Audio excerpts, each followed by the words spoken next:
Olá, sejam bem-vindos. Esse é o Justiça e Trabalho, um programa semanal com as principais notícias do Tribunal Regional do Trabalho do Rio Grande do Norte. Para tornar esse programa mais acessível para todos, eu vou me apresentar. Eu sou Andreina Patrício, jornalista e apresentadora. Sou negra, tenho estatura baixa, olhos e cabelos pretos. Estou usando um blazer branco e uma blusa marrom.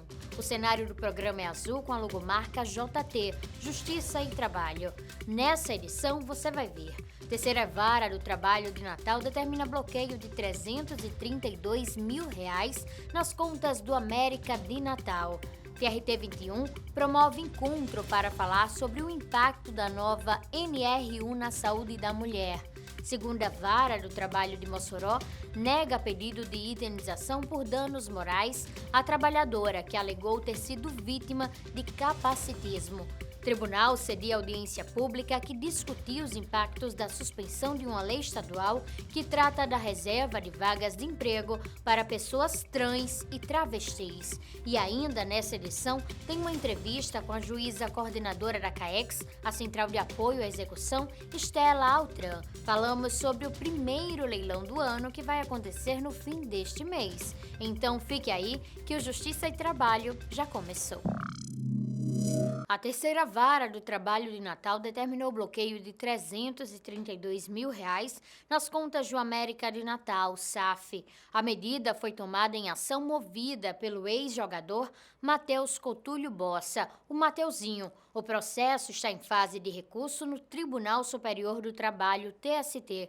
A decisão, assinada pelo juiz Décio Teixeira de Carvalho Júnior, tem caráter provisório e busca garantir o pagamento ao atleta. A condenação é referente ao pagamento de verbas trabalhistas do período em que Mateuzinho atuou pelo clube. No mês dedicado às mulheres, um tema tem ganhado ainda mais espaço no ambiente profissional, a saúde mental. E foi justamente para ampliar esse debate que o Tribunal Regional do Trabalho da 21ª Região promoveu o encontro em Natal, com foco nos impactos das novas diretrizes da NR1. O auditório da Escola Judicial do TRT-RN reuniu especialistas, magistrados, servidores e o público em geral para discutir os desafios da saúde mental feminina no trabalho. Além das experiências compartilhadas, o encontro destacou as mudanças trazidas pela norma, que estabelece diretrizes sobre segurança e saúde no ambiente profissional. As NRs existem desde 1978, mas agora, 2025, a NR1 sofre uma grande reforma e muito importante, porque ela traz para dentro do escopo da lei o cuidado, a mitigação, a prevenção e a identificação dos riscos psicossociais, que, traduzindo, são os adoecimentos psíquicos, emocionais, mentais relacionados ao trabalho. Esse número tem um recorde no Brasil nos últimos anos. Em 2025, a Previdência tem um recorde de mais de 500 mil de afastamentos por transtornos mentais dos trabalhadores. Então, a NR é a lei que vem para obrigar as empresas e também ensinar as empresas a olharem para os adoecimentos psicossociais. No mês da mulher, discutir saúde mental é também falar sobre uma realidade que vai além do trabalho formal. As mulheres ainda acumulam jornadas. São mais de 21 horas semanais dedicadas aos trabalhos domésticos, quase o dobro do tempo dos homens. E é nesse contexto que a NR1 ganha força, ao trazer a saúde mental como parte essencial das condições de trabalho. O debate também abriu espaço para discutir os desafios enfrentados por mulheres trans no mercado de trabalho. Além das questões relacionadas à saúde mental, esse público ainda lida com barreiras como preconceito, exclusão e dificuldade de acesso a oportunidades. Somos invisível para a maioria da população. Então, apesar de você ter um estudo, apesar de você ter uma faculdade, apesar de você se sentir qualificada, o mercado de trabalho não nos acolhe e com isso vai deixando a gente completamente mais adoecida, além do preconceito, que já é enorme, né? Então, se a gente já sofre, já fica doente por causa do preconceito, imagina com a falta de trabalho. com a falta de um apoio. Então, quando convidaram a gente para vir para esse evento, a gente veio com a alma e o coração aberto para falar sobre. Essa dinâmica de consultoria, como a NR01, na verdade, é da década de 1970, então, ele é um processo já mais antigo. O Sebrae ele entra como provedor dessas consultorias para tornar mais acessível aos pequenos negócios o acesso a essa consultoria de implementação, já que a NR01 ela até pouco tempo tratava apenas das questões de mitigação, de planos de ação para riscos físicos e químicos, ergonômicos, de modo geral. Agora, com o incremento, com essa nova atualização da NR01, que agora a gente entra também para a questão dos riscos psicossociais, naturalmente as nossas consultorias já foram atualizadas para isso, então, mas só que isso se desdobra com um novo campo de atuação. Porque nós estamos falando agora, enquanto a gente fazia um tratamento sobre aquilo que era mensurável, né, riscos químicos, riscos físicos, eu agora também vou começar a mensurar os riscos culturais de um negócio. O encontro foi uma iniciativa do Subcomitê de Equidade de Gênero, Raça e Diversidade do Tribunal, com o objetivo de promover um debate plural e incentivar a conscientização. Quem participou do encontro destacou a importância de espaços como esse para a troca de experiências e construção de soluções. No mês da mulher, a gente tem que fazer porque nós temos que todos os anos fazer, não por obrigação, mas a gente tem que ter exatamente essa data específica para chamar a atenção, né? Que a mulher ela tem que, a gente tem que chamar sempre essa pauta para combater violência contra a mulher, enfim, é uma pauta necessária. Então a gente faz não exatamente porque somos obrigados, mas porque urge, né? O tema tem que ser discutido. É muito importante a gente trazer esse tema para o nosso cotidiano, a gente trazer esse tema para a Justiça do Trabalho, para os órgãos públicos, entendeu? A Justiça do Trabalho mais ainda importante porque aqui a gente trabalha o quê? A gente vive em função do trabalho, da vida dos trabalhadores. Então, é olhar para essa mulher trabalhadora, certo? Que tem, além do seu trabalho, uma sobrecarga muito grande pessoal, emocional. E reconhecer isso é alguém validar a nossa luta, tá entendendo? Então... A segunda vara do trabalho de Mossoró negou o pedido de indenização por danos morais no valor de R$30 mil, feito por uma ex-empregada que alegava ter sido vítima de capacitismo, falsa imputação de crime e perseguição no ambiente de trabalho. O caso foi analisado pela primeira turma do Tribunal Regional do Trabalho da 21ª Região. A profissional afirmou que trabalhou entre junho de 2024 e janeiro de 2025, recebendo plantões em dinheiro e que cumpria todos os requisitos para ter a carteira assinada, como subordinação e frequência no trabalho. Mas a versão da família foi diferente. Segundo ela, a cuidadora atuava de forma autônoma, sem vínculo fixo, e participava de um sistema de revezamento com outras profissionais, escolhendo os próprios horários. O relator concluiu que a liberdade para ajustar horários e trocar escalas indicava ausência de exclusividade e de uma rotina fixa de trabalho, o que afasta a relação formal de emprego. O processo ainda pode ter novos desdobramentos, já que cabe recurso. O TRT do Rio Grande do Norte sediou uma audiência pública para discutir os impactos da suspensão de uma lei estadual que trata da reserva de vagas de emprego para pessoas trans e travestis. O encontro reuniu representantes de instituições, parlamentares e da sociedade civil em busca de caminhos para garantir inclusão no mercado de trabalho. A audiência foi proposta por uma organização da sociedade civil e acolhida pelo TRT como um espaço de escuta e diálogo. A proposta foi reunir diferentes olhares para analisar os impactos da decisão e discutir alternativas possíveis dentro da legalidade.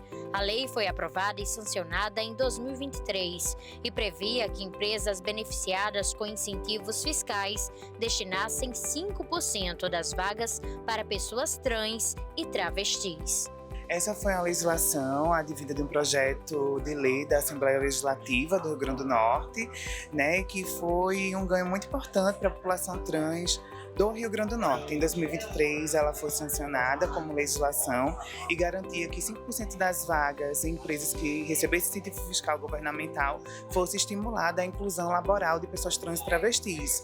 Só que em 2025, alguns órgãos, como sindicatos e federações, entraram com uma ação de inconstitucionalidade para dizer que o governo ele não poderia legislar, né, sobre a questão do direito ao trabalho. Hoje, a gente entende isso de uma maneira um pouco diferente do que foi unanimamente, por incrível que pareça, né, postulado. E nós estamos buscando aqui discutir soluções para que a gente possa analisar os aspectos jurídicos e institucionais e também propor soluções de inclusão laboral efetivas como uma política pública estrutural para as pessoas trans, travestis e potiguares. A norma foi suspensa em 2025. Agora, o tema passa a ser discutido sob novas perspectivas jurídicas e institucionais. Quando a gente fala sobre direitos humanos, não envolve diretamente a questão do direito ao trabalho. Então, é competência do Estado em legislar sobre valorização social do trabalho, sobre a questão de direitos humanos no trabalho, a inclusão de pessoas trans e travestis no mercado de trabalho e também diversas outras inclusões de pessoas com deficiência, pessoas LGBTQIA+, e também a questão da livre iniciativa por meio de projetos, cursos de capacitações para empresas privadas incluírem pessoas trans e travestis, até porque não é apenas a aplicação de uma lei, mas essas pessoas precisam ter um letramento sobre gênero, um curso de capacitação para incluir pessoas trans e travestis dentro do contrato de trabalho, até porque não é apenas contratar, mas também incluir. O tribunal está abrindo as portas para abrigar esse discurso, mas a gente não se posiciona sobre legalidade ou constitucionalidade de lei, até porque assim, é um processo que ainda está em tramitação e a gente não pode fazer, não estamos fazendo crítica nenhuma a essa decisão. E jogou em constitucional essa lei. Durante o encontro, a comunidade destacou que o acesso ao trabalho formal ainda é um dos principais desafios para a população trans. Segundo Rebeca, a coordenadora da pasta de diversidade sexual e de gênero do governo estadual, o debate reforça a necessidade de políticas públicas e iniciativas que ampliem a inclusão. As pessoas trans, elas começam enfrentando a dificuldade com relação à sua grade curricular, né? A gente tem uma população que há poucas concluem o ensino fundamental, algumas chegam no médio e quase nenhuma no ensino superior. Essa é a primeira barreira para se conseguir um emprego formal. A segunda é a questão da acessibilidade ao mercado de trabalho.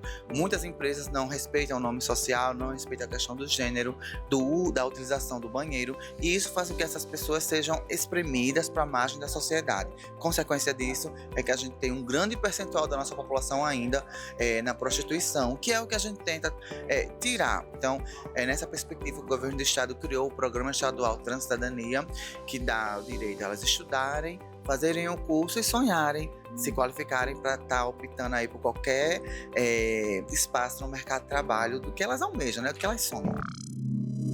Vamos para o intervalo. Na volta tem uma entrevista com a juíza Estela Altran. Vamos falar sobre o primeiro leilão judicial do ano, que deve acontecer no fim deste mês de abril. É já, não sai daí.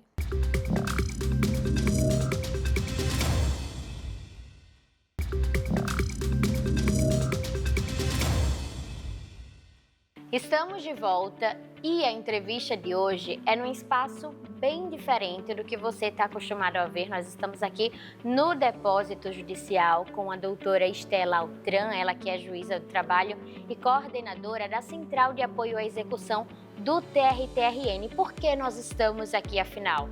Porque neste mês de abril, no próximo dia 23, o TRT vai realizar o primeiro leilão de 2026 e doutora, seja muito bem-vinda ao programa Justiça e Trabalho novamente. Para quem está em casa entender melhor que depósito é esse, como é que funciona o depósito judicial? Esse é o nosso depósito judicial, é aqui que a maioria dos bens que são penhorados e removidos são colocados, né? Esse é o lugar de guarda da nossa justiça, em que são realmente depositados, né? Eles são colocados aqui para que, depois de solucionado o processo, esses bens sejam levados ao leilão. E o leilão, né, que como eu já expliquei algumas vezes, e para quem não ouviu, né, em outras oportunidades, esse leilão tem o objetivo, os leilões têm o objetivo de transformar esses bens em numerários para pagar os nossos exequentes, né, aquelas pessoas que buscam a justiça do trabalho e esperam para que aquela dívida seja transformada, aquele crédito seja transformado. E aí, para o primeiro leilão, dia 23, nós já tivemos a oportunidade de cobrir. Muita gente participa, né, de forma online, presencial também aqui no Depósito Judicial. Como é que vai funcionar? Qual que é a expectativa para esse primeiro? A nossa expectativa é que nós temos 19 veículos, dentre os quais alguns carros, 3 caminhões e outros, entre outros veículos, né? Tem motocicletas também. Nós temos 34 imóveis, não só no Rio Grande do Norte, temos também um imóvel numa casa de praia do Ceará. Temos até um motel que vai ser levado à venda, imóveis residenciais e comerciais.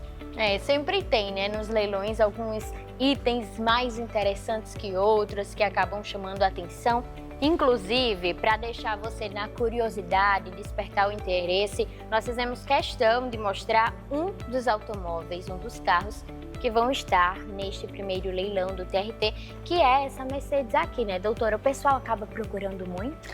Veículo tem uma procura bem expressiva e esse é um dos veículos que se encontra no leilão. Ele é de um dos processos que se encontra conosco, é uma execução especial. E ele foi avaliado em R$190 mil para o primeiro leilão e no segundo leilão ele vai com 50%. Se não for arrematado no primeiro leilão, ele vai com 50% do valor da avaliação. E quem tiver interessado pode tentar arrematá-lo nesse leilão. Pode se inscrever presencialmente no dia do leilão, dia 23 de abril, a partir das 9 horas da manhã. Pode se inscrever aqui presencialmente no Depósito Judicial ou por meio do site do leiloeiro Marcos Nepomuceno. Então, para finalizar, leilão primeiro vai acontecer aqui no Depósito Judicial, às 9 horas da manhã, Depósito Judicial do TRT-RN. Cuidado quando você for colocar no Google Maps para não acabar errando. Doutora Estela, aproveita e faz um convite, então, para quem está nos assistindo. Estão todos convidados no dia 23 de abril, a partir das 9 horas da manhã, presencialmente ou por meio virtual, no site do leiloeiro Marcos Nepomuceno. Estão todos convidados. É isso. O programa Justiça e Trabalho fica por aqui. Muito obrigada pela sua companhia e até a próxima edição.